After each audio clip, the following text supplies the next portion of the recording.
Thanks to Ashvaldir's grim warnings, our heroes were prepared for the upcoming battle against the Freti and Scorn the Baleful. As soon as they passed the demonic contraption whose powers were temporarily stopped by Ashvaldir, our heroes charged at the surprised demons on the other side. Zervas and Michael formed a defensive wall inside the narrow area where they fought, preventing the Rezial brutes with the Freti from reaching the group's backline, while Finran infused his sword with cold elemental magic and focused on the Infreti, teleporting through their ranks. Pimpim used his Sigil of Displacement spell to quickly displace the brutes that were stopped by Zervas and Michael, sending them somewhere else. The Freti were fierce, and Scorn's hellfire abilities proved devastating, but our heroes stood their ground. Scorn's dark powers could not overcome them.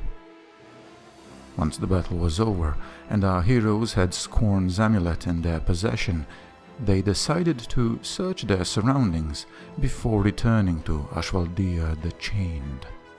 Try raising the pendant towards this. I want to say this as well. Let me see it. I will do it. I raise the pendant towards this. Yeah, they don't react. But these seem like they're fleshy and alive. And as soon as you come close, they kinda smack you. So the three of you that are here receive a wound. No protection or anything? No protection, no toughness, nothing. Hell. I move back and I can barrier. Yeah. Oh my god. barrier explodes. Oh god. It doesn't really seem to be affecting these. As my barrier absorbs the attack, I hit it with my cold sword, the cold damage. It seems to be affecting them, but barely. Maybe sacred. Yeah. Wait, Finran, could you actually teleport behind it? Yes, can I see behind? Yes, you do. Finran, I would be careful there. Can I just throw a rock behind these vines, just to see what will happen? Sure, you throw a rock and it lands normally on the other side. Yeah, I'm just gonna jump like here. Okay, you teleport. Nothing out of the ordinary happens. You're on the other side. You wave to your companions. Can I see anything about the vines from this side? They look the same from this side as they do from the other side. I'm gonna peek around. Okay, you don't see any enemies, but you do see this. Ooh, a chest. Well, I'm gonna smite cleave this, and that's it. Smite. Okay. At the first touch of sacred damage, these vines are obliterated. Let's go, guys. Perception check on the chest. Everybody can. Oh, hold on. Everybody, get around me. Before touching the chest. Yeah. Okay, we are. Where are you? I'm gonna use empowered senses. Effective target senses are enhanced, allowing them to hear sounds from a greater distance and see further. It lasts for an hour, and you get precision. The important effect is you automatically succeed on perception checks. As Garn casts that spell, suddenly it's like a veil lifted from your eyes. And all of you that were legally blind the moments before can see in HD detail. I can see! I can fight! You instantly see on the chest that it has within it a pale rune and kinda like engraved within it, within the chest itself. The rune that's engraved on it reminds you of one of the runes that the Rezial brutes have on their armor. There doesn't appear to be any locking the chest, but it is locked. Maybe we should spray blood in the... I try to make that rune in the air. You lose a sanity point, but nothing happens. Okay, I'll draw my blood and I'll make that same symbol on the skull. I'm like looking at Zervas. I'm like, does he know some sort of demonic ritual? What the hell is happening? I'm the bad guy. Everybody loses sanity point. Zervas, give me a DC 16 mental save with disadvantage. He's gonna blow away. It's a mental save, yeah. Yes. So you just roll normally. Don't worry. You can always roll a 6. Yeah, that's the only way I can win this. Oh, nice. Oh my lord. Zer was the demonologist, man. The chest opens. That also. You lose. Oh my god. You lose 2 hit points and 2 sanity points, Zervas. You constantly now hear whispers around you. You're unsure what's happening. Inside the chest, you find a helmet that the Rezial brutes wear. Put it on, man. Put it on. I take the helmet with me. Okay. Yes, put it on. Can we roll some sort of lore check on this? You can. Yes, exactly. Roll Lore Supernatural. 15. You start discussing this amongst yourselves, and you're unsure what the hell does this mean. It could be a part of some elaborate ritual of creating Rezial, a test or something like that. It seems that Zervos, by pure luck and coincidence, somehow managed to divinate a part of it. Curiously enough, this piece of equipment is stable. You know that whenever you've defeated the Rezial brutes, their equipment would disintegrate with their essence, with their bodies, into dust. But this item is stable. You are literally holding a piece of alloy Hellish created in the infernal forges of hell itself. Yeah, I'm putting the helmet on.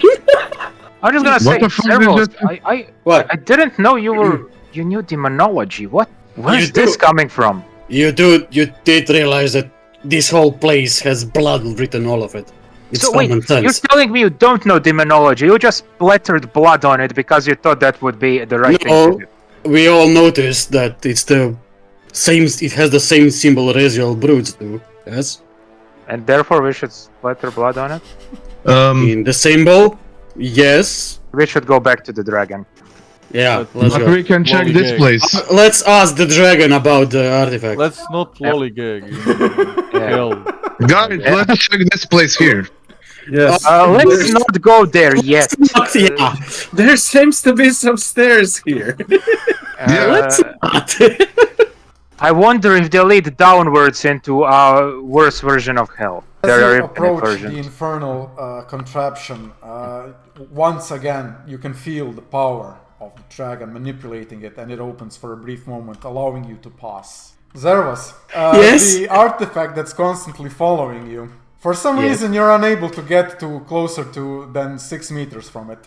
Oh my god. Yes, I know why. Oh, Because interesting. you I'm just signed the gonna see contract. Zervos walking like distantly from it. I'm just gonna be like, Zervos, what's wrong? Don't you want to be in the light?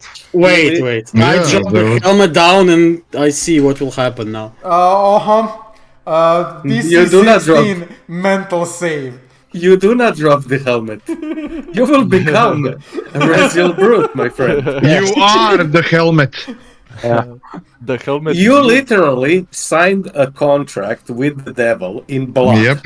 Yep. Right? I don't know what I did, but fine. Of course. Well, we don't know either, we assume. It looks that way anyway. Yes.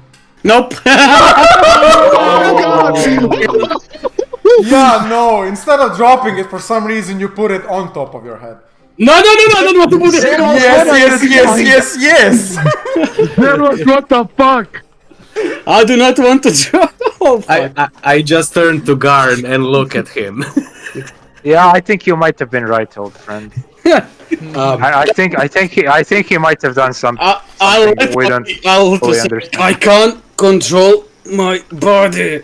Oh no, you can. Well, at least a part of it. The urge to instead of drop it, put it on your head was so irresistible that you just had to do it.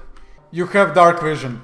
As you approach, you hear Ashvaldir's voice inside your heads once more. Bring forth the amulet. Choose the strongest amongst you to hold it. What do you Before mean we by do that, strongest? remove the helmet from our friend. Oh no. Help him. What have you done? He was being stupid. You tell me. Mortal, somehow you have begun to transcend into the ranks of those loyal to Abaddon. You have fuck. begun the ritual.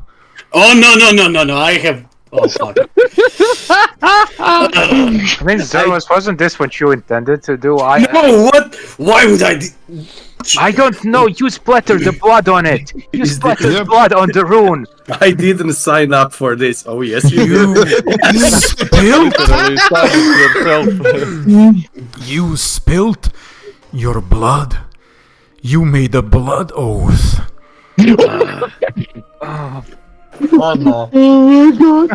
Can it be dispelled? Blood contains the life essence of mortals. You have given that which did not belong to you, but to your creator. And you have given authority over yourself and your actions to the archdemon of hatred, condemning your soul to his will. What have you done? Have I not warned you of the dangers of tying one's fate to the archdemon of hatred? Oh, can it be removed? I know not of a way, and trust me, I searched for a long time. Well, there was. I guess you're a demon now. Congratulations. I'm not. Look, I'm not commenting on the morality of your actions, but it is evident that there is no reason for the dragon to lie to us. So What if we remove the helmet? Forcefully. Even if Oh, you forcefully remove the helmet, he has made a blood oath. He has begun the ritual. How much time do we What have? do we need to complete the ritual? You would need to gather all the armor parts. Once you had done that, you would go to the leader of the Rezial here, Malgrath, the Dark Warden. He would have completed your transformation. I have seen your power helping us move through this place. Could you help me with your power to try and dispel the effects of the helmet on him, just enough to get it off his head? Mortal, my power that I have is bound to this realm. What I am doing here is simply manipulating the infernal essence, changing it from Isn't one it shape help- into another, but he has given authority to the archdemon of hatred. He has opened a door. He is marked for all eternity. This comes from experience. Look at my wretched state. Yes, but you said he needs all the armor pieces for the ritual to be complete, so if we manage to remove this one, it would at least slow it down. Mortal, if you know of a way to remove authority freely given to an archdemon, please inform me as well.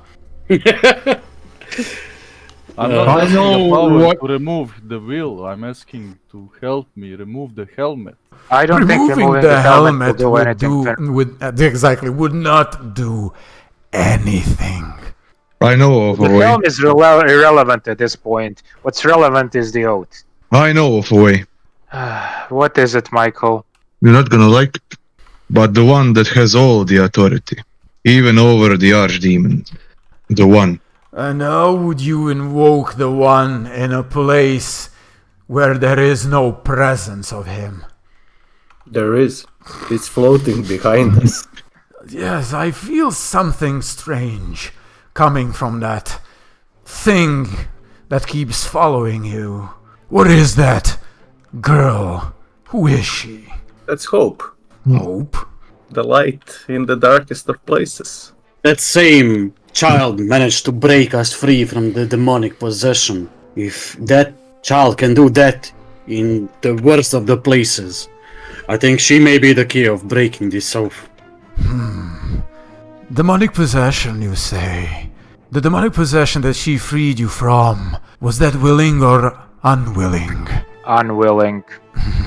Zervus, did anybody compel you to make the blood oath that you made? Only his own stupidity. Stupidity And is not shortcomings. an excuse.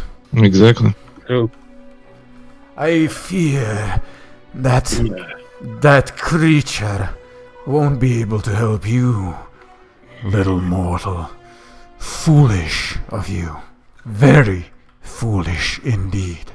With those grim predictions, Zervas stepped aside, and the rest of our heroes presented Scorn's amulet to Ashvaldir. Using his remaining power, he twisted its essence, turning it into a pendant that our heroes could now use to traverse the many infernal chains that previously barred their path. Ashvaldir then directed our heroes to the central part of the outpost, where Thalisaria the Temptress, a powerful succubus, reigned. Bored with her station and unable to sate her lust amidst the demon's obsessions with slaughter, Thalisaria could be exploited, or so Ashvaldir suggested. The dead dragon sent our heroes to her for a singular reason: to get her cursed keys. These keys were necessary to unlock the final sections of the outpost, where our heroes would find what they need to free Ashvaldir and escape this hellish outpost. Our heroes quickly rushed towards Thalisaria. They could not wait to leave this accursed outpost, and simply being inside it had already started eating away at their sanity. When they reached Thalisaria, she lounged upon her throne, surrounded by residual brutes and imps. The oppressive smell of sulfur is replaced by an unsettlingly intoxicating sweet scent of roses. You gaze at a figure of unearthly beauty, draped in crimson silks that cling to her form like living flames. Thalisaria the Temptress lounges upon a demonic throne. Around her multiple residual brutes train for her pleasure. Her skin glows faintly, and her eyes shimmer with a dangerous allure. Hell yeah. A pack of horns curl elegantly from her head, framing her face like a crown of shadow, and her lips curl into a smile that is equal parts invitation and threat. She rises with an almost inhuman grace, her movements fluid and deliberate, as if she were gliding through the air rather than walking. Her voice cuts through the oppressive silence, smooth and sultry, but carrying an unmistakable edge of malice. Well, well, well. What do we have here? Mortals? Lost and far from home. Some of you smell of defiance and desperation. I can smell that rotten dragon on you as well. And what is that behind you? That tormentive glow. Oh, and one of you seeks to serve me. Oh no! Interesting. Tell me, did you truly believe you could thread into my domain unnoticed? Or did you come here at the beckon of that dragon? Her laughter echoes through the chamber, soft and melodic, yet laced with a sinister undertone. She comes closer. She is unafraid. You are intriguing. I'll admit it. Brave or foolish enough to step into this outpost, yet fragile as glass.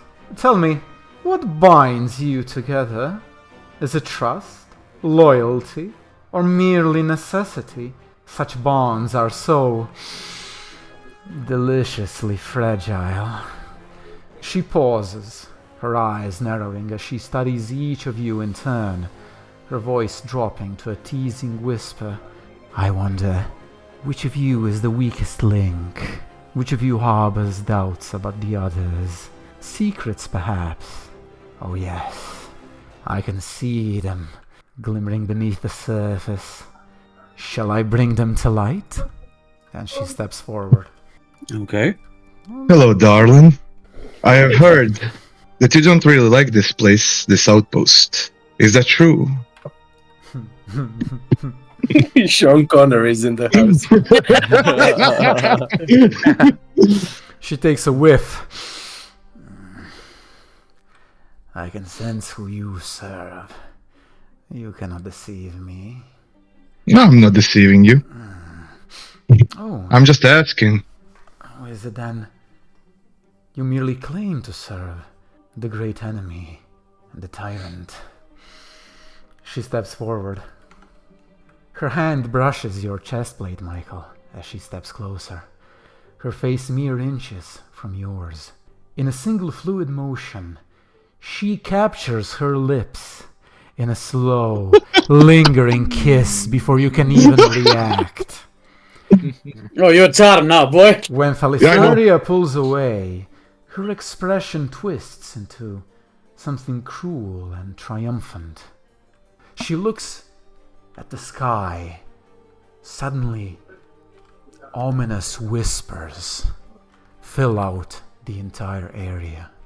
She is in a trance for a little while, and then she refocuses back on you. Her voice now laced with venom and mockery. What an abhorrent name you bear. Do you feel the weight of it, mortal? You share the name of that insufferable hound of the tyrant, the one who stands for justice. But there is no justice in you, is there? You're not here to protect your companions or to shield the innocent.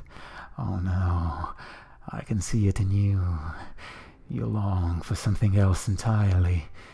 You think you're unique, but you're not.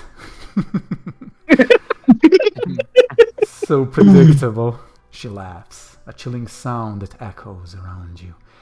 You don't fight for them, she says, gesturing lazily towards your companions. No. Your battle is not for camaraderie or duty. You fight for yourself. For the glorious death, to cement your place in the grand empty halls of your author's cathedrals. How poetic. You have no ties to these mortals, do you? No loyalty, no love.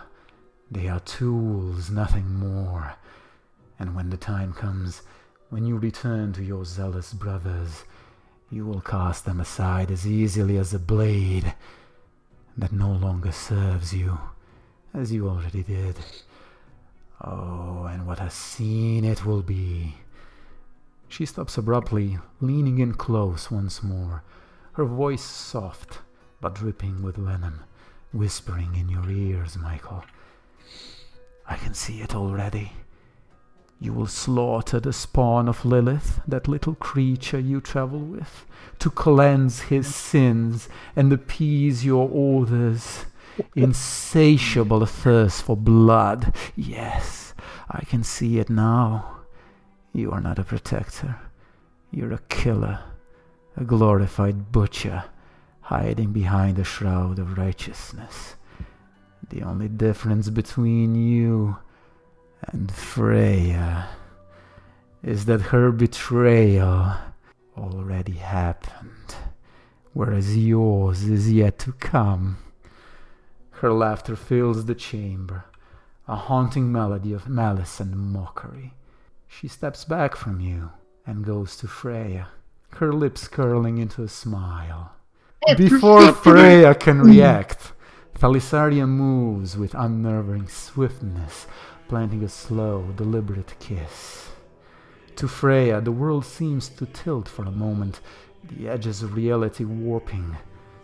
Freya feels her thoughts slip, as though something is prying in the depths of her soul. Once again, whispers swirl in the air. Thalisaria's lips move silently, and her face is adorned with a smile that feels far too knowing. After a moment, the whispers fade, and her gaze sharpens, looking back onto Freya. Her smile widens, now sharp and mocking. Oh, Freya, Freya, Freya, the daughter of a whore, you are fascinating. So quick to claim loyalty, to claim friendship until the bitter end, and yet, when the moment came, when your so-called friend needed you most, what did you do? She takes a slow, deliberate step closer, her tone dripping with mocking sympathy. You turned away. You rejected him, didn't you? Cast him aside when the weight of his choices became too heavy for you to bear. Oh, the betrayal must have cut so deep.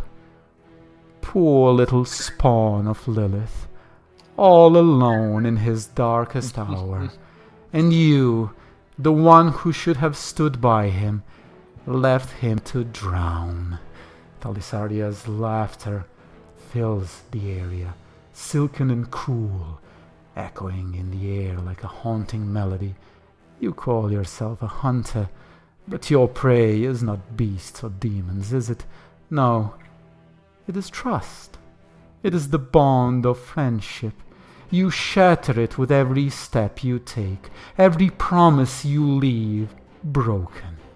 You, Freya, are the most dangerous kind of predator, a betrayer hiding in plain sight. She reaches out, one finger gently tracing Freya's cheek as she leans in close, her voice dropping to a sultry whisper. Welcome home, Freya. In this realm, you'll find you're not so different from the rest of us. Damn. Everybody loses a sanity point. You are all chilled. You fully understand now that whatever strategy you came up with here, you're the prey, not her. She looks at you curiously, waiting for your next step. Michael, your resolve is shaken. No shit! You still didn't answer the question. What? Is it true that you don't like this outpost here? It is a bit boring, I must say. She looks at you. What if She looks at we... you intently, like a predator circling her prey. She's curious to hear what you're gonna say. What if we could get rid of all those here that doesn't suit you, and you could make this your own outpost, how you like it? She laughs and says, "Really? You have the power to break my bonds to Abaddon? Really? I was freely given by my master to Abaddon. He has authority over me. And you would break such authority? Truly mortal. How? I am intrigued." You help us get through here, and, well, not gonna like what I'm gonna say, but just as you can freely give your will to someone, you can't take it away. It is your will, after all. She just simply starts laughing and says, "You have no idea where you are, do you? You have no idea what you've gotten yourself into." She moves towards Pimpim, now completely uninterested in you, Michael. She takes a sniff, Pimpim, next to you, and she says, My, you have been a naughty boy, haven't you? I can smell it on you. It is intoxicating. You've been a naughty girl. She drops down to Pimpim's level and gives him a long kiss. After a few moments, she gets up. Now you all notice her eyes are staring into the void. Strange whispers are heard all around. You are certain that whenever she gives you a kiss, she gets information about you from something. This uneasy moment passes quickly. Talisaria's smile on her face widens. Oh my, truly, you belong here with us, Pimpim. Only a soul as vile and corrupt as yours would sacrifice its future progeny for power. Yes, When Lilith's concubine sacrifices your future child, we can watch as its poor little soul is damned to all eternity together. Just the thought of innocent babies violently butchered and dismembered makes me feel so invigorating. As the queen of this realm, I welcome you, Pimpim. I welcome you with open arms. Welcome home. Thalisaria continued mocking our heroes' deepest fears and regrets, thoughtlessly turning their bonds of friendship into weaknesses. But when Thalisaria reached Finran, something changed. Finran's sword suddenly came alive, and the blade sprang from its sheath, glowing with divine light. In an instant, it slammed into the ground with such force that it cracked the floor and sent a shockwave through the area. The light was blinding, and Thalisaria recoiled, her confident demeanor replaced with panic and fear. She screamed in terror as the sword's radiance emanated through the outpost, and with a shrill cry, she vanished into the shadows, commanding the brutes to attack. The Reziel brutes eagerly charged, ready to protect their mistress. The fighting was hard and brutal. Though Finran managed to see through Thalisaria's invisibility thanks to his own See the Unseen spell, he could not overcome her demonic charms. It was Garn who managed to successfully wound and eventually kill the succubus. The rest of our heroes fought valiantly against the brutes, relying mostly on their spells, as their physical blows could not overcome their hellish armor. At one point, Zervus was overcome with Abaddon's influence and briefly turned on his allies. Eventually our heroes won, but they were badly wounded and their sanity on the verge of shattering. It was then that Zervus, overcome with guilt, decided to do something drastic. He grabbed Finran's sword while it was still engulfed by heavenly fire, and the fires consumed him in an instant. Our heroes thought that Zervus had perished, but a few moments later the fires subsided and Zervus emerged. His mind was clearer, and he seemed to be able to shake off the effects of the blood ritual that he accidentally started. He was even able to remove the brute's helm from his head. After all of this, our heroes decided to, once again, explore the surrounding area instead of returning straight back to Ashvaldir. I examined this door because Yeah, that's where same. the succubus were going. So I want Do to not Not actually touch a door. That looks like another altar. great. Yeah, no. That might be the what way is- she said she wants to call somebody. Maybe that's the way Yeah, to yeah. communicate with Yeah, them. let's not use that then. Okay, Yeah. I peek through these cells. Do I see anything interesting? You can hear breathing coming from the inside. Well, we can try the key. Oh, that's why she was I'm sure screaming. that there are people being tortured there. I think the key is for that door, you know. Yeah, I think we I have to tried go. the key key. is The for key all is doors. too big for that door. It can't fit the keyhole. But that door looks like it can be physically destroyed. Yeah, we don't want to destroy it physically. If we hear groans from inside. They're like Why the not? evil breathing, the torture breathing. You're not sure. It's a mix of Yeah, size and like you're not sure. It's both sexual and tormentive at the same time. Ah, I will skip those doors. Guys, we need to go. yeah, we need to let's go. go. Is there- We can pick this we- spot. Yeah, Yes, you can. You can literally take the talisman and it will cause the Whoever chains has to- the talisman, can you If you want. remove it? Michael has it. Guys, why are we going here? Here, we open don't the want to. doors. Yeah, Don't we want to see what this place possesses? no. No, I The want to knowledge get out. inside could be vital. We don't Good. know where we'll end up. My life is also like. We can ask the dragon. You're gonna kind of notice that I'm not there, because I'm kind of interested in the sounds I hear from the inside. Yeah, just leave him. Like, Tim, what are you doing? While exploring the area, our heroes discovered the locked slaves and playthings of the succubus in the nearby demonic prison cells. Interacting with these slaves revealed that they were beyond saving. They rambled incoherently, wishing for their mistress to inflict ecstatic pain, accompanied by various erotic acts. Our heroes felt sorry for the slaves, but could not help them and decided to leave them in their cells. The sorry state of these slaves impacted our heroes' sanity, and some of them were barely holding it together. Finally realizing that nothing good can come from exploring this accursed domain, our heroes rushed back to Ashvaldir. As you return to the towering remains of Ashvaldir the Chained, the dragon's hollow gaze locks onto the glowing key in your possession.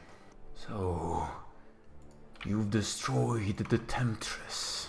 I am glad. She has tormented me on many occasions. However, I must ask, mortals, what did you do? I sensed a presence, one that does not belong in this realm. Power of the One. It cannot be. We came here with an artifact that happens to contain that power. No It was pure artifact coincidence. could contain such power, little mortal. You know not what you speak. as he speaks, I sheath out my sword and hold it in front of him to see if the sword reacts. The sword does not react, but he does, and he says, What is this? What essence is this? you can clearly sense that it's causing great pain to the dragon. Listen, this sword was able to purify Zervos. Whatever it did to him, it might be able to do to you. And you do seek freedom, do you not? Yes, but my freedom will not come from this artifact. Sheathe it, please. I cannot stand its presence. Do you sense the demon in Zervos? Sheathe it. Sheathe it, please. I cannot sense I- anything at the moment. I sheath it. You sheathe the sword, it regains its focus, and after a while it says, No. The bond. It is broken. That is not possible. How did you break your bond to the archdemon of hatred, little one? Tell me. I put a hand on Michael's shoulder and just say, through the power of the One. Stop toying with me, mortals. I said that I would help you. Do you not see my wretched state?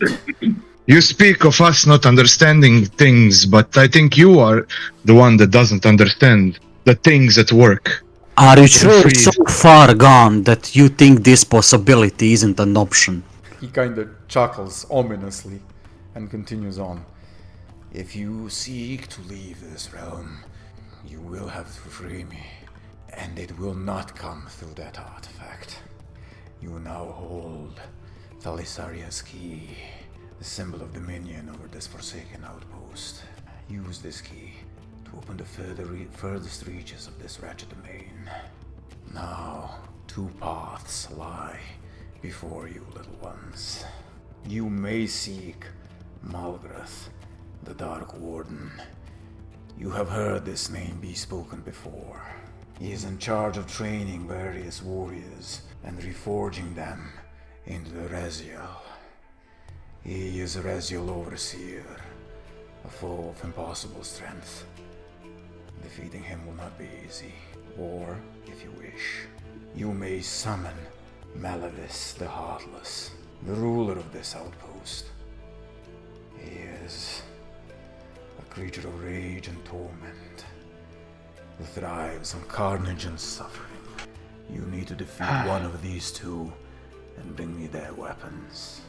Only one. Why not both? I need only one. The infernal essence in those weapons is the same. I need to extract the essence. With it, How I will be able to break these chains. these chains, but what about your bond to the demon? When I break the chains, I will be able to leave this realm as soon as I do so, my bond will be significantly weakened. I know what I speak of, little one.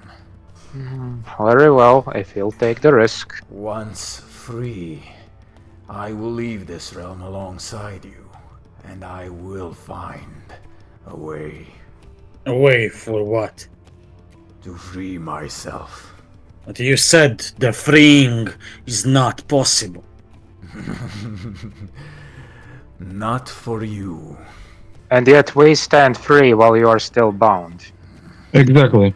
That is true, mortals. You intrigue me. You seem far more capable than your fragile forms would suggest. I must say, I was right in trusting you. How do we know that you will keep your part of the bargain once you are free and at your full power? I am far from regaining my full power, and it will take a long time for me to do so. But you have my word, mortal. I will not forget what you have done this day for me. Free me.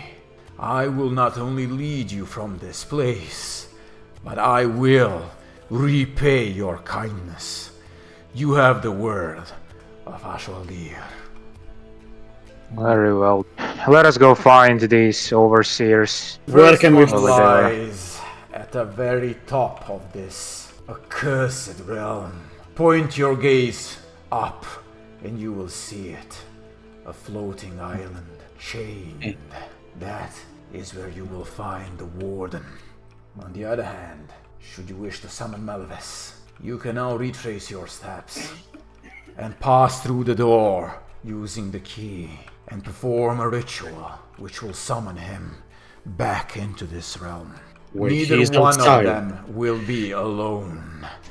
Be careful, mortals. What do you mean, get him back inside of the realm? He is currently leading most of the Raziel from this outpost. Untold hundreds in other material realms on a quest of conquest. The war has begun. The battle lines have been drawn. The material realms are burning as we speak. Okay. That is inconvenient. So Just when I thought the situation couldn't get worse. that's buddy. So you mean all of the realms are currently being invaded by demons? Yes, mortals. How many realms are there? Many. When your kind broke creation itself, you fractured it into untold dimensions. So there are countless realms, and we were only on one of them. Our heroes consulted with Ashvaldir about each of these foes, discussing their strengths and weaknesses at some length. In the end, our heroes chose to face the Dark Warden. With the cursed key they had obtained from Thalisaria, our heroes traveled to the section of the outpost where Malgrath trained his recruits, shaping them into the formidable Raziel brutes. When they finally encountered Malgrath, the Dark Warden stood as a towering figure of terror. Malgrath, a Raziel overseer, was clad in ornate hellish armor and wielded a maul infused with dark, demonic power. This maul was the key to both Ashvaldir's and our heroes' freedom. Without hesitation, our heroes charged. They closed the distance quickly, engaging Malgrath and his small band of Raziel brutes in a fierce clash. While they managed to dispatch the brutes with their spells, Malgrath proved a far greater challenge. Zervus, in a desperate attempt, tried to disarm the Overseer and succeeded, but in an instant, the Warden extended his hand, and the maul obediently returned to him. Zervus pressed forward, trying to grapple with Malgrath, but the overwhelming strength of the Dark Warden crushed him. Both Malgrath and an accidental strike from Finrin left Zervus wounded and vulnerable. Our heroes, drained and battered, turned to their magic, desperate for any advantage, but Malgrith's power was insurmountable. Within a faultless wave, he repelled their spells, redirecting them with a malevolent grin, causing their own magic to backfire and strike them instead. Their efforts, their strength, their spells, none of it was enough. With each failed strike and deflected blow, their hope began to erode, replaced by the crushing realization that Malgrith was simply too powerful, too relentless. Exhausted, drained and teetering on the edge of madness, they watched helplessly as Malgrith toyed with them. Zerwas was the first to die. So, the Reziel Overseer chuckles at you, Zerwas. Nice try, but now you die. He slams you with his maul. Even if you succeed, you're gonna get 3 wounds. Grabs you with one hand and tosses you into the abyss. Oh my god! Oh yeah, you all lost a sanity point, that's it. I'm broken anyway! I'm broken now. Once he tossed Zerwas into the endless abyss, the Overseer set his sights on Garn. With a cruel laugh, Malgrith seized Garn and hurled him into the abyss as well. Our heroes were powerless before the Dark Warden's might. But just when all hope seemed lost, Finran's sword once more acted on its own, slamming into the ground and unleashing a burst of blinding heavenly light. From the light, a massive angel emerged, its mere presence unraveling the hellish realm and striking terror into Malgrith. In a single motion, the angel saved Garn and drove its celestial sword through Malgrith, piercing its hellish armor with ease. To our heroes it was clear, no matter how powerful Malgrith had been, the angel saw him as nothing more than a nuisance, dispatched in mere seconds. The angel tore through the entire outpost, shattering the hellish realm with its divine fury. With the outpost crumbling around them, our heroes claimed the mall and returned to Ashvaldir. Using the weapon, our heroes shattered his chains, and the dead dragon was finally freed. True to his word, Ashvaldir quickly transported them away from the crumbling infernal outpost. To our heroes, it seemed as if one moment they were in complete darkness, and then they found themselves in an unfamiliar village, one where another battle raged. Their trials were not over. No, they were only beginning.